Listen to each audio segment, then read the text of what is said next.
Did I say a bad word? I don't recall saying a bad word. Solomon, you're silly. Sorry, I have a mouth like a sailor, so not realizing it, I guess I just didn't realize it. No. I think you're good. Solomon's not really big on cracking down on anything that me or Jania say. I'm not allowed to drink Coke. Did Cap just say language? Yes, Solomon said earmuffs. I just want my phone call. I just want my phone call. It's so great because it's just something that's simple, that's, technically a right phone call. And say, oh, this is ridiculous.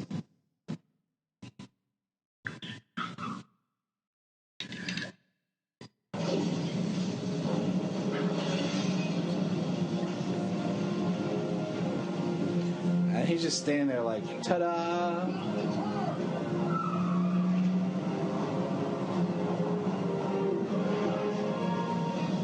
Not a lot of people on the streets. Oh, you look at Gotham in episode 11 of Titans, and there's like too many people on the streets. In this Gotham, there's no people on the streets. Well, it is dark at Gotham. Like everybody's like, quick, get in the house. Well, I didn't realize from the time of Batman Begins till this point that Bruce had already cured the homeless population in Gotham. Yeah. Like, it's almost like you said, it's almost like a city. Yeah, he's going after the mob. He cures homelessness. Like, a lot can happen when he's actually present doing something in Gotham. Right. Going back on that episode 11 of Titans and that Gotham, wow. Right? Wow. I was watching that and I was Stop driving roll. Wow. Yeah, that was a hardcore Gotham. In more ways than one. Moving on. So everybody in the police station is taken care of but Lau. He's alive. Because he's so methodical. Was Lau. Joker's mind is already on that boat, on those boats at the end. Like he's just way ahead. I wonder who's driving. If you look really closely, there is. Well, maybe I'm wrong. I don't see a henchman there. I thought I saw a henchman last time. I don't know. Somebody's driving. I don't know. Maybe it's a robotic car. First letter. With an awesome shot of Batman on some rubble. That is a good shot.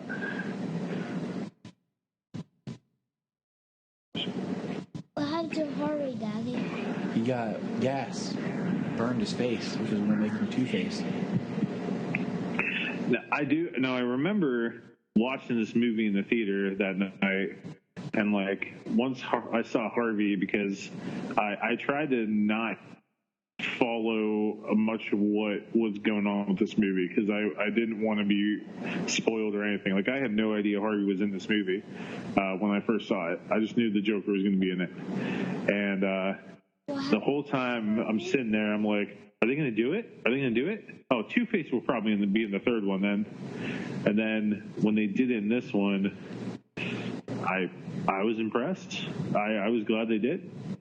They found a natural way of including him, but I wasn't sure if they would go full Two-Face or what. Yeah. So, two things. One, Batman has always had a rule of not wearing the suit in the public area, the home space outside of the cave and stuff. And two, like coming up here when he knows he feels this guilt over Rachel, but like burning the note, like he's a billionaire with all of these places. He could have, held on to this note, and within the 8 years, he could have at least alleviated his guilt to a degree by, like actually letting him know what she was thinking before she died, instead of living in this fantasy, in his guilt-ridden fantasy. I mean, he's Batman. He knows he feels guilty for his parents. Like, this guy carries guilt with him for his life. and he would let him do that for longer. But it's kind of a crappy thing for Alfred to do. Well, that's why he fires Alfred. But I don't know. I think Alfred was just thinking, like, you know, he's suffering. Like, Gotham needs him, and if I tell him that Rachel was just done with him, it might break him right now. Like, I'm not sure what Alfred was really thinking. I mean, I could understand the guilt. You know, him being eaten up about the guilt right now of Rachel dying, but the fact that he burns the letter and just kind of like, you know, he gets rid of the evidence. Like, there's nothing he can do to absolve Bruce of what he feels after he gets rid of that, you know? So after he grieves, at least, you know, he'll always carry the guilt, but after he grieves, at least he could, you know, allow him to, like, what was she feeling before she died? Like, the last thing that he could possibly have known before she dies, and nope. He just takes it away from him. Yeah, okay, so what would have made some sense in this 8-year gap from this to the last movie is that one thing that always bothered me is that the way this movie ends is like, oh, you know, he's Batman, you know, he's gonna take these hits that other people can't take, and then you start Dark Knight Rises, and he's like, oh, okay, he quit like 8 years ago. Okay, that makes sense. But yeah, like he quit the night Harvey died. Like, right? Wasn't there still crime going on before the Harvey Dent the Harvey Dent Act was enacted and that kind of stuff? Sure was. Yeah. Like, so like, it would have made. I don't think. Good. I mean, they used a lot of great stories. They picked a lot of great parts and used them very efficiently for the most part. But there are still some decisions with this trilogy, mainly going into Rises, that I feel were not the best. I agree. Because it really detracted from that third movie, which was supposed, you know, it's the third one. It was supposed to be big and huge, and like coming off of this, people were like, could it be better? Like, but not expecting it to be better. But it's like, come on. Oh, I thought it was death. I thought it would at least wrap things up better. And I think that Nolan he had this solid plan, this solid idea of having Heath come back for the third one. And then when Heath passed away, no one, he just didn't know, he didn't have like a really solid plan B. And that's why Rises was just, it was just so off. And my thing is with this, I felt like this movie was like, Batman Begins was just that, Begins. The whole thing was kind of bringing Batman to fruition. Then this movie comes out, like, this is our Batman movie. I feel like we're just getting started. We're just getting Batman going. And then we get it's like, okay, it's done. It's like, nope, not anymore. Oh, like, that doesn't. Yeah. Like, I mean, I really wanted that redhead to be Edward Nygma. Can we just notice that Lau is still sitting on top of the money? Yep. Okay. The money is now burning, and Lau is sitting on top of the money. I missed that. Yep. Lau never got off the money. And if you listen, there's like a kind of scream in the background, but it's so faint.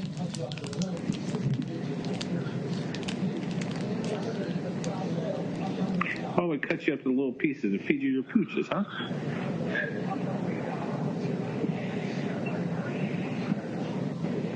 And that's the thing. Everything burns.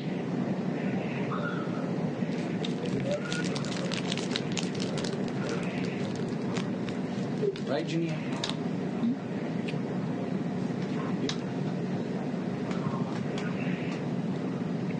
Everything burns.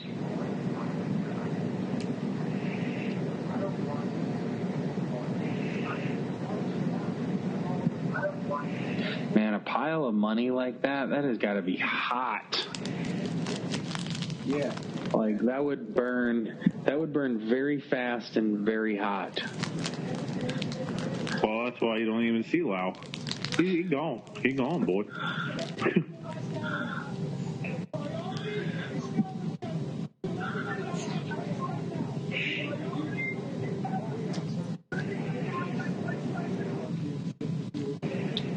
Good old Reese.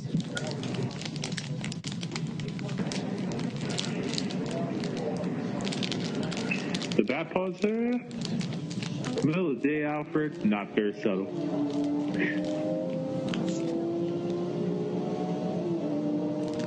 I do like that shot though as he's driving. Me.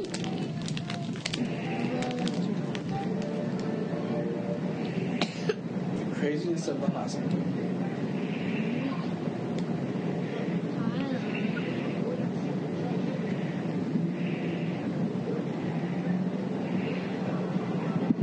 Yeah, an ordinary sentence would kill that man.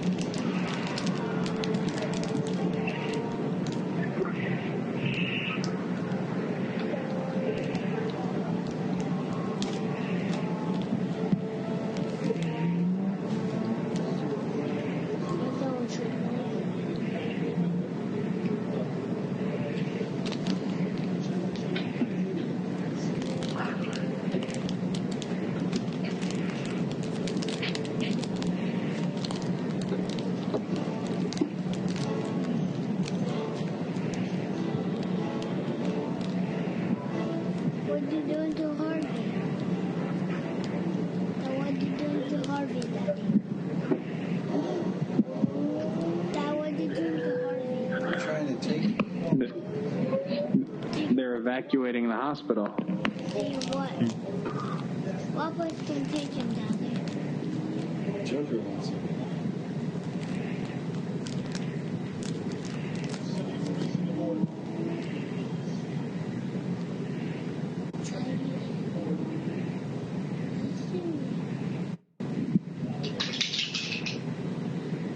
This is alright, better.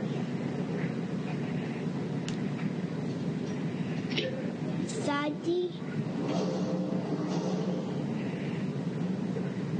and Spirit. Spirit from the Is that the ever sauce?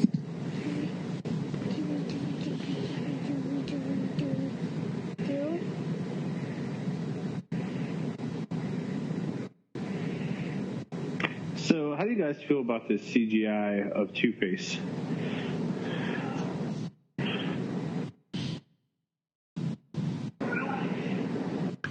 I mean, it still holds up. I thought it was done pretty dang well. I'm not a big CGI fan, but I thought it was done very well. Best looking Two-Face I've seen. A lot better than Tommy Lee Jones, that's for dang sure. Yeah, for sure. And how does Joker enter this hospital just wearing a mask over his face? Like, just whatever.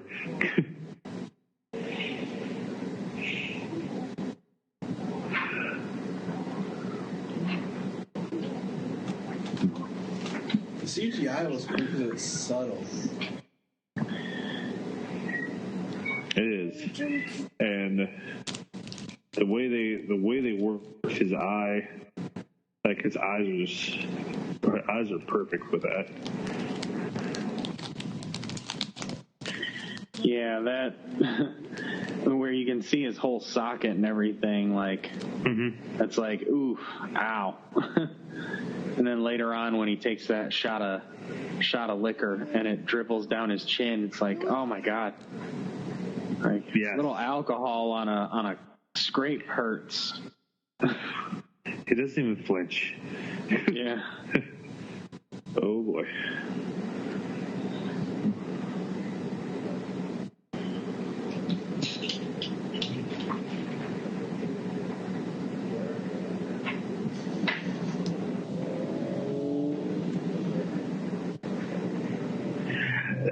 I just love how the Joker can say anything to anyone and get them to essentially do anything he wants them to do.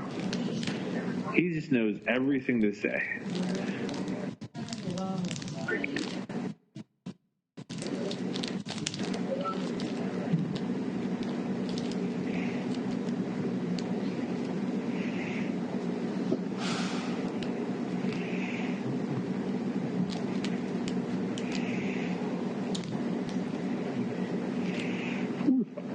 Tomorrow I tell the press that, like, the Gainberry will get shot.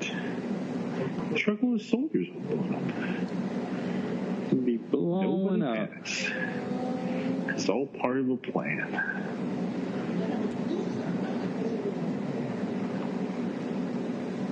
Everybody loses their minds.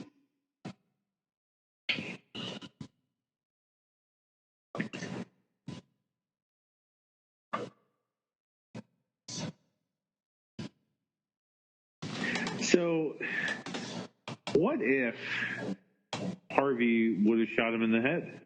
Well, in some scenes, it looks like his hand is on the hammer. But what's that? I'm thinking blanks. Or if Harvey shoots him because he still wins, that, Harvey murdered and it ruins his image. Mm-hmm. Because, like, right here, he's got his hand down on the hammer. Yeah, so even if he pulled the trigger, it wouldn't strike. It makes you wonder what he loaded it with. Oh, no. That's a good point. I never noticed that before. I'm sad. So apparently my DVD has been worn pretty good. It's skipping. Oh, no. What? Well, I've watched it a lot. Can't say I blame you.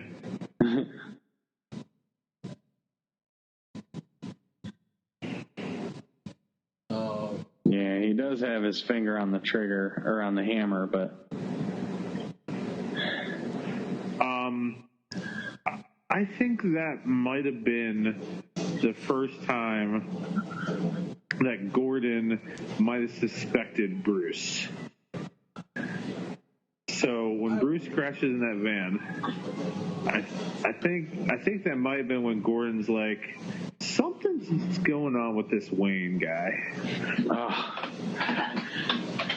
Oh, James, poor guy. That what do you Lamborghini got smashed. Oh, okay. Okay. Yeah, I'm on the Joker walking out of the hospital right now. That's where I'm at. I'm wondering why this last explosion didn't happen. Something with that Lamborghini. I forget the name of it, but it's the Italian name of it is something for bat or something like that. Gosh.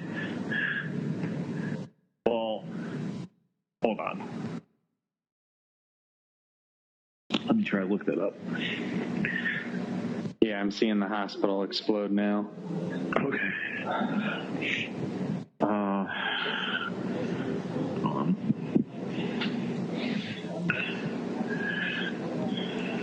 Okay, Italian word for bat is the Italian word for bat is I can't even pronounce it, and I am Italian, but I can't think of it. Pipistrello. But hold on. Lamborghini. Name of.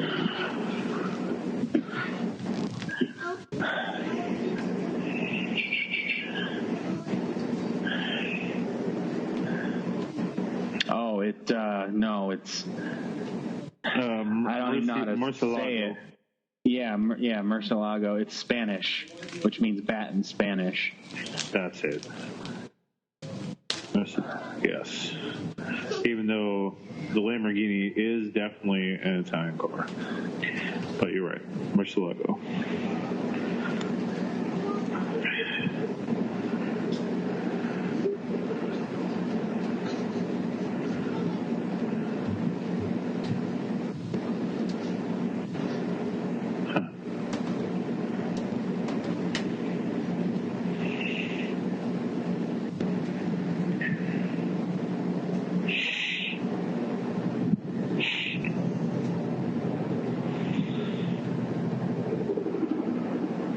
I will admit that right around here, like I like that we get all these the Two-Face setup, but when we get to the bridge, I don't know, like, and part of me is like checked out almost. Like the more I have rewatched this stuff, when it gets to the boats, I don't care as much anymore.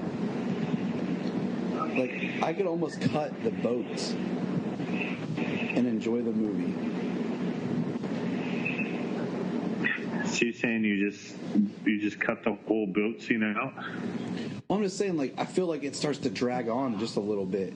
Like, everything's really tight and really great, and then when we get to the boats, I feel like it just kind of, it drags a little bit. You know what? I have a confession to make. When I rewatch this movie, I fast forward the boats part. I mean, I do. I would have almost... You know, and we're like, I feel like, I mean, I get where they're going with the story, but it's like, it just starts to, because I mean, it's a neat scene where Batman and the SWAT team do their thing. Mm-hmm.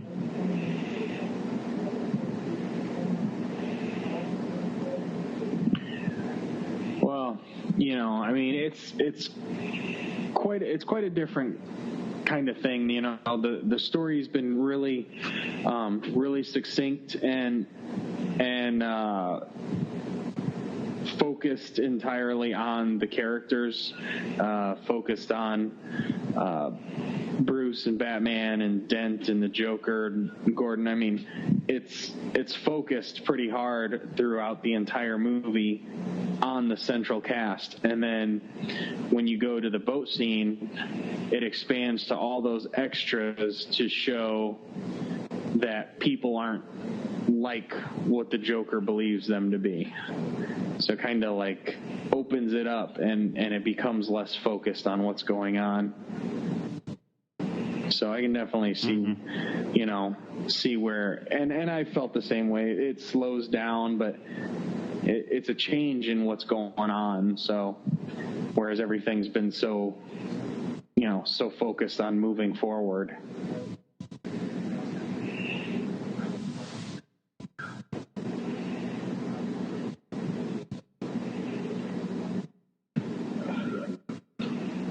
So like we just have this right here with, you know, him and the mayor discussing what the Joker's going to do, and it's like Harvey's missing. I don't know. It just feels like in some ways you could have.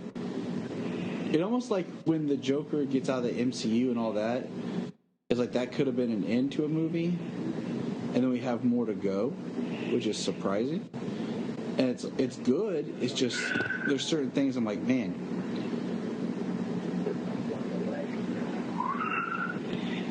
Because I mean, I like Two-Face doing his thing.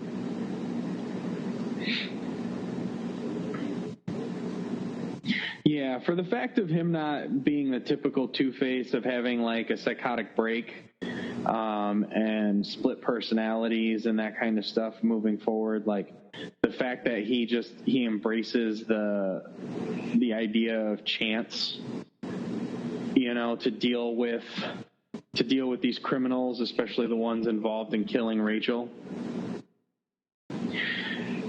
Oh, I never even noticed that, but Dent grabs up the guy just as the camera pans over. Like you barely see it happen. It's the first time I'd ever seen that before.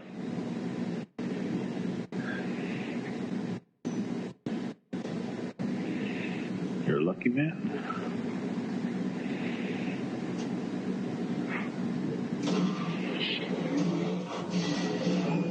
But yeah, not having him become this crime boss, just dealing with people in his own way now. Mm-hmm. Like, it's kind of disappointed that he falls and breaks his neck. But yeah, touche, Two-Face.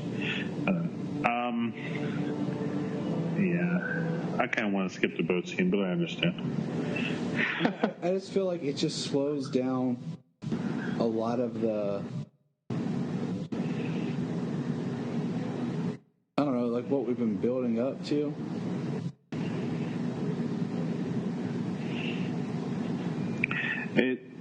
It really drags, and even the scene where he's just talking to Lucius to search for the Joker with the sonar, that drags too.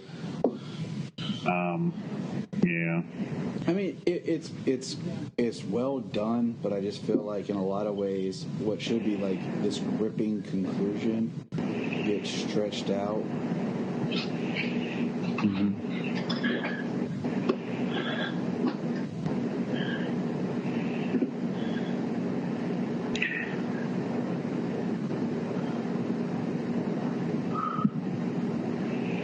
I mean, there's a lot of stuff in there you're just kind of like, nobody saw the barrels till now. Like, I don't know. No, I hear you.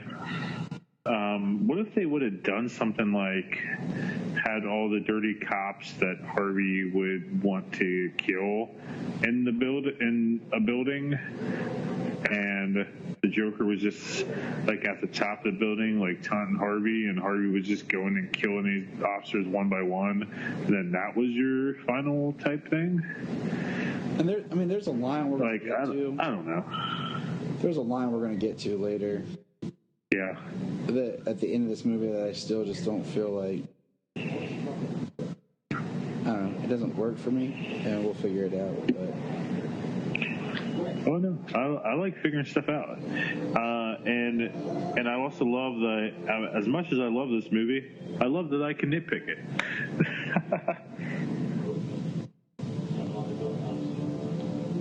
Yeah. Well, heck, we did our Superman the movie with Connor and Ray, and we love Superman the movie, but we nitpicked it. I mean, if there's a way of nitpicking it out of fun, nitpicking it out of just meanness, but yeah, we loved it, and we just after 40 years, you can see stuff and think about stuff that should have been different, but. Tyler and I went to. We're not internet trolls on it like that, Well, we could be. No. No, we couldn't. No, I couldn't. That's too much time just to be annoying. It is. Living in your mother's basement, she doesn't even know you're there. You just sit there and feed off rats and Cheetos. Your bathroom's a bucket. You don't leave your computer chair. Right. I gotta comment on how good Two-Face looks right there. I mean, he looks great. He looks awesome.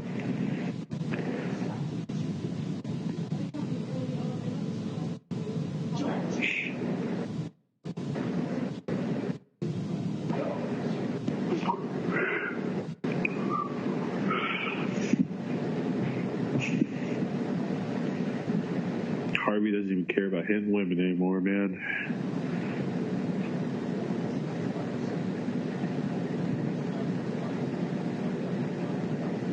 Well, see, like this scene is cool. Like, I like this look of the Joker just.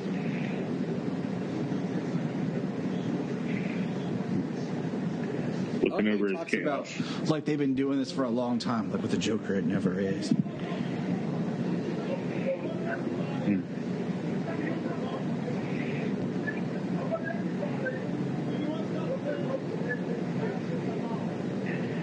So, if you were on these boat, what would you have done?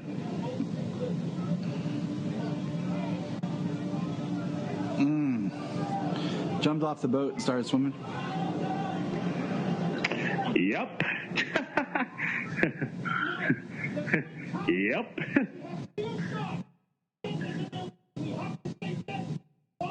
Like, seriously. I mean, we see right here where, Gordon's coming undone. Sounds like a corn song.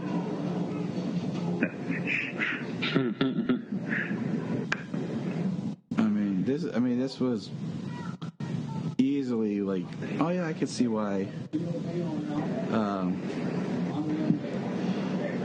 He's doing this. Like, he switched the people.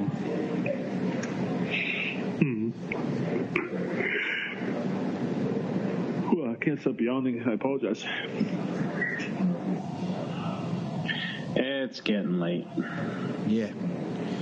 Yeah.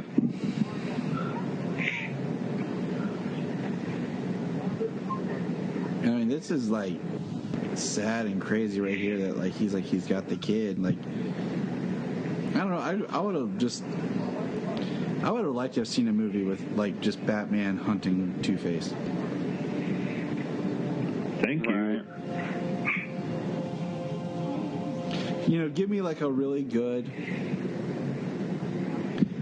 movie of Bruce / Batman and Harvey friendship.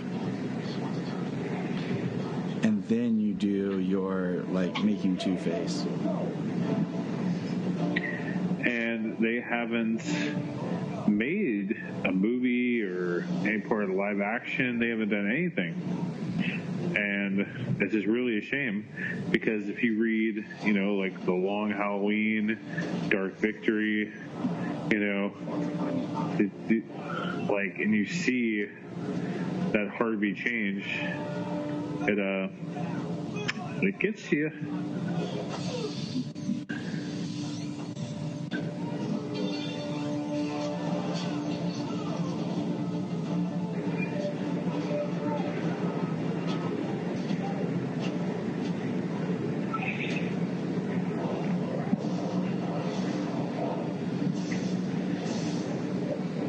The music's great.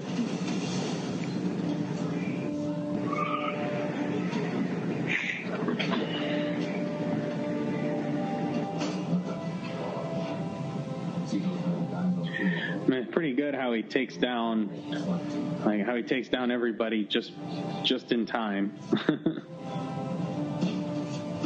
Barely makes it, yeah. Spends most of his time fighting the police. That's always good.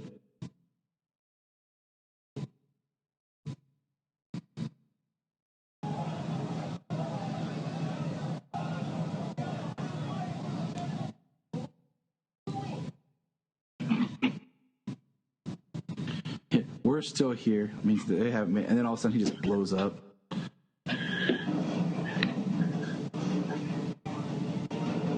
mean, like I said, I like it, but the more you watch the movie, after a while, you're like, man.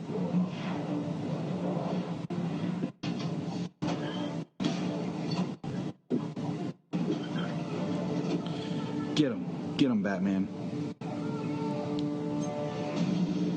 Batman's smart. He figures it out. Yeah, it's the only good part of this entire sequence with the boats and stuff is him doing his thing, saving everybody and taking down the cops.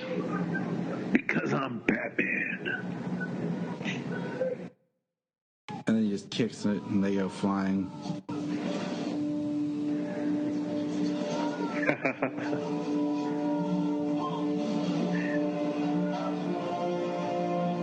Like a barrel of monkeys. I never thought about that till just now. Barrel monkeys. Yeah. What you also need to think about is, what if that SWAT guy, swings across the ledge, smacks his neck on the ledge, snaps his neck, dies? Because they hit pretty hard on that side of the ledge. Where's the detonator?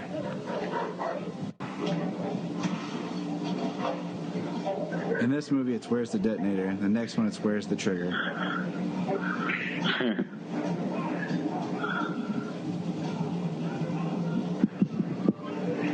I like that. I like when Joker just flips out at him and starts beating him while the dog's attacking him. Love it. Well, I mean, every time the Joker engages him, it's always he has the upper hand because something else that happens. True. Why does this guy look so familiar? He was in Friday, wasn't he? Yeah. Tiny. His name's Tiny. Yeah, I think you're right. Yeah.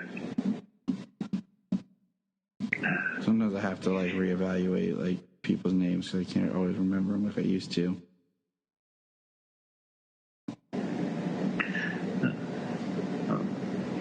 He looks like a Jim.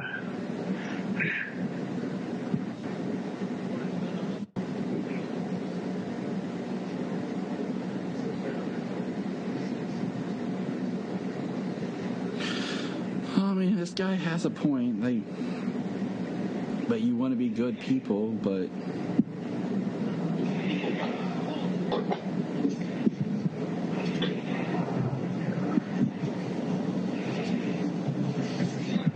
with all my skipping and stuff, I'm a little bit behind you guys. That's okay. After a while, you just know it by heart so much, but. Oh, yeah, I thought about just kicking back and not even watching the movie. It was good the first time I saw it, but then, like I said, upon repeat viewings, I'm just kind of okay. I don't know, I feel detached from a lot of this,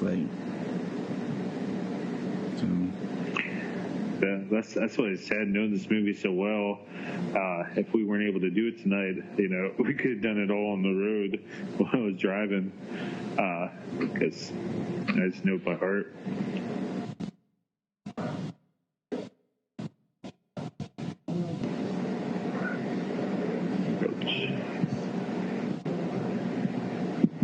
And here we go.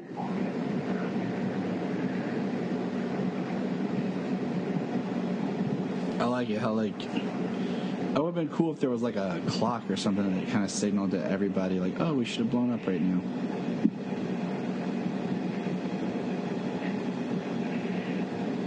Well, didn't he say midnight? Everybody's looking for midnight? Yeah.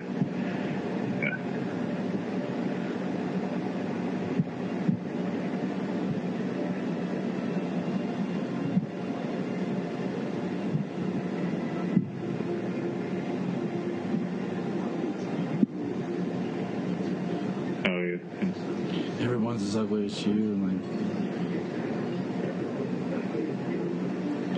and kind of interesting,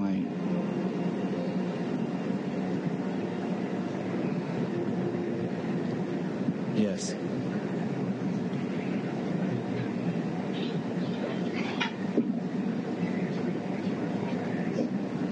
No. I always thought this part was just kind of interesting. He just throws him and then catches him. I heard him. I know how you got these. Well, Joker really wanted him to kill him because they didn't win. But you couldn't let me go, could you? And this is kind of weird. This is our last scene with Joker, and unfortunately, what do you feel they flip the camera upside down to do that? Do they really need to do that? To make him look like he's upright? Yeah. Like, they could have done it still with him upside down.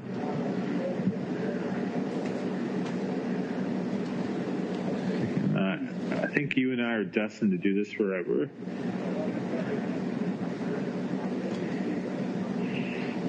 Jimmy, what do you think about this scene right here? How they flip the camera to where he's upside down, but they're trying to make him look right side up. That's what we're discussing. Huh. It's trippy. Right. Like, do you think they were trying to make it look like, they're looking at each other like eye to eye, and that's why he flipped it? Because I just think it's completely unnecessary. It is. I've never really thought about it, Bryan, until you just brought this up just now. That's probably just to prove some point of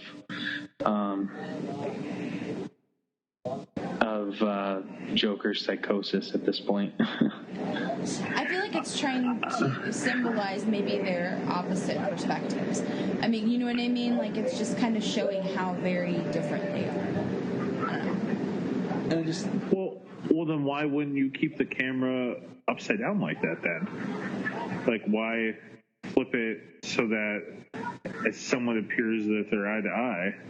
Or is it them trying to show that they're on the same level? It's just two sides of the coin. Like, I don't know. I've always found that weird. I don't know. The shot I feel like it's missing is like a wide shot where you can see him upside down, see Batman here, and them looking at each other like that. Yeah. All right, so this is where we have like our big Two-Face moment. And it was worth it. See, I mean, I get this where he's like...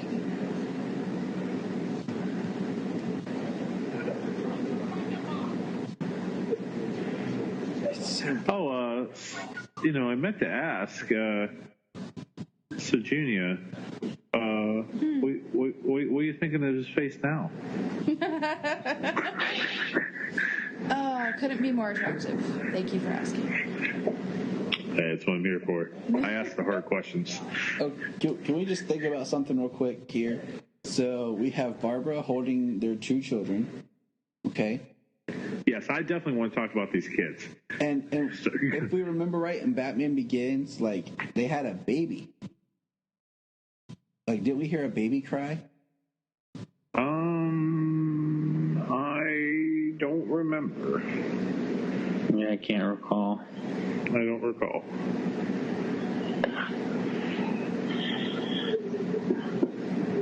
So it's just kind of like... I just assumed one of the kids is, Barbara Jr. or whatever you want to call her. So, like, and then one's, of course, James, dude. I get where he kind of snaps, but, like, I don't know, putting the kid in danger, because he says he's got to punish Gordon, but at the same time, like...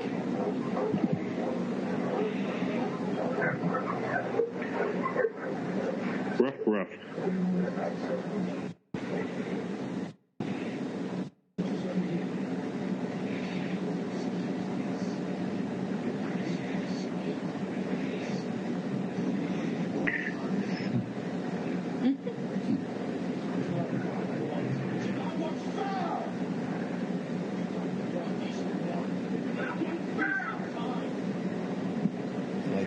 We could be decent men in an indecent time.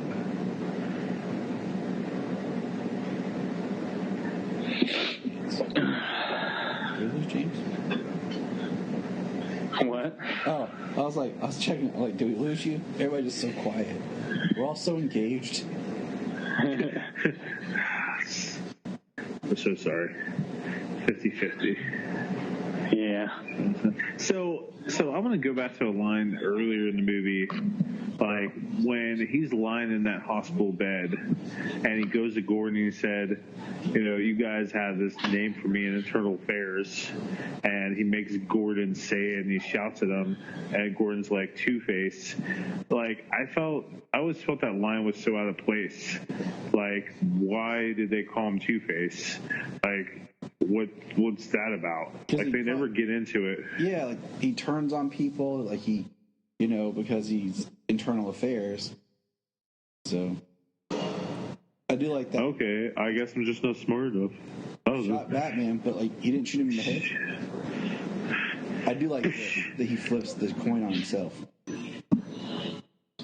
Yes. Very, very good. Oh, now the boy.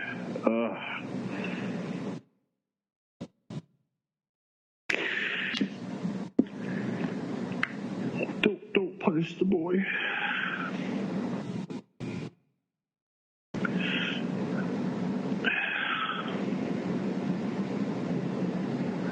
I mean, I almost would have preferred if there was like something where like he had a head trauma as well, so like it would help explain He's in a coma or something. It would explain his psychoses. Yeah, they don't really go into the dual personality at all, but whatever. That's just obsession with, choice and I don't know.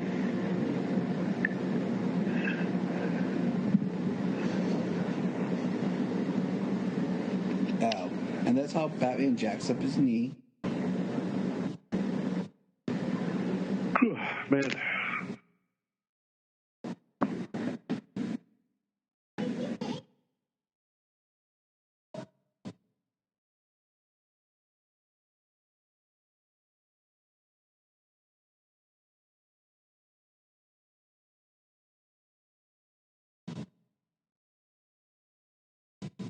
Hobbles around. If you think about it, a lot of our main characters never really interact together in mini scenes. Batman and Gordon have only like a couple.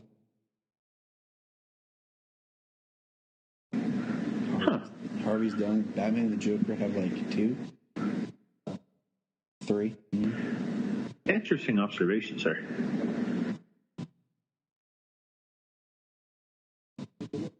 I like how he just looks like pitch black with eyes in the mouth. Right. I am vengeance. I am the night.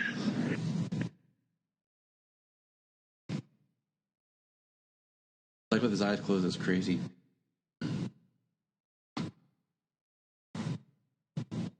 Even in this 4K, all I see is this white mouth, this white dude mouth with black ears. It's like that meme. Like, this is why Batman does his crime fighting at night, and his mouth is tan in the window, and the rest of his face is white.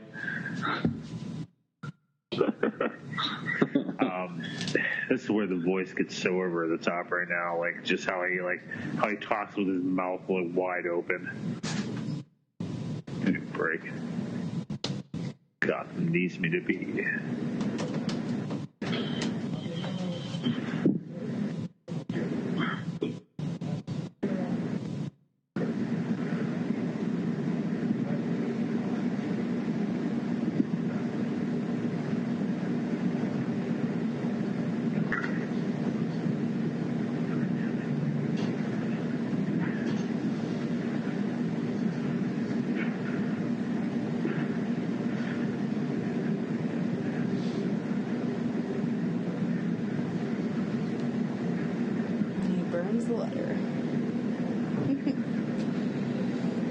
Some men just want to watch the world burn. See what I did there? I see what you did there, yeah. Bow ties are cool. Batman should wear a bow tie. Morgan Freeman can make bow ties look cool. I could too. Okay, Bryan. You never seen me in bow tie. What do you know? True story. You are not wrong. I don't own a bow tie, but I do think they're cool. I wore a bow tie on Saturday. Did you? Yeah. Look at you, man. Beat me to the punch. Everybody's got to be cooler than me. I was in a tux and everything, so it wasn't just a suit. Did you have a gun with you? Were you looking like James Bond? No, I didn't have a gun. But you had the name. Yeah. Wasted opportunity there, Cole. Do we touch on the fact that why can't they just find a way to pin it on one of Joker's men? Like, why does Batman have to take the heat for murder? I love that last shot, by the way. Dark Knight. Like how the camera was following the motorcycle, and then like at the very end, like the camera just like stopped and like his motorcycle just went off. I don't know, it was cool. I like how it flips around. That's a Jonathan Tyler Patrick type directing. That's how good it is. Well, we did it. There it is. Oh, mine's man. not over yet. Produced by Christopher Nolan. Based upon characters appearing in comics. DC Comics. When it said Batman was created by Bob Kane. I know. Just Bob Kane. Where's Bill Finger? Right. Wait, Bryan, you're watching you said the 4K version? Yes, sir. Is it yours or is it streaming? That's streaming. I just wonder, because sometimes they update stuff like on streaming. Like, why is this not connecting? Like, I know like iTunes is big on like updating things. Yeah, iTunes does it, but I got the package when they released the 4K. Or maybe I didn't. I don't know. But if you buy stuff in HD with iTunes, they'll update it to 4K for you. So I was trying to remember. But there, I hear you, man. That was the Dark Knight commentary. With us quiet and engrossed in the film from time to time. We apologize, listeners. I mean, watch the movie, you'll understand. Thank you for listening and being part of this. We enjoy doing this. I know it's a little rough sometimes. And join us next time when we do Suicide Squad.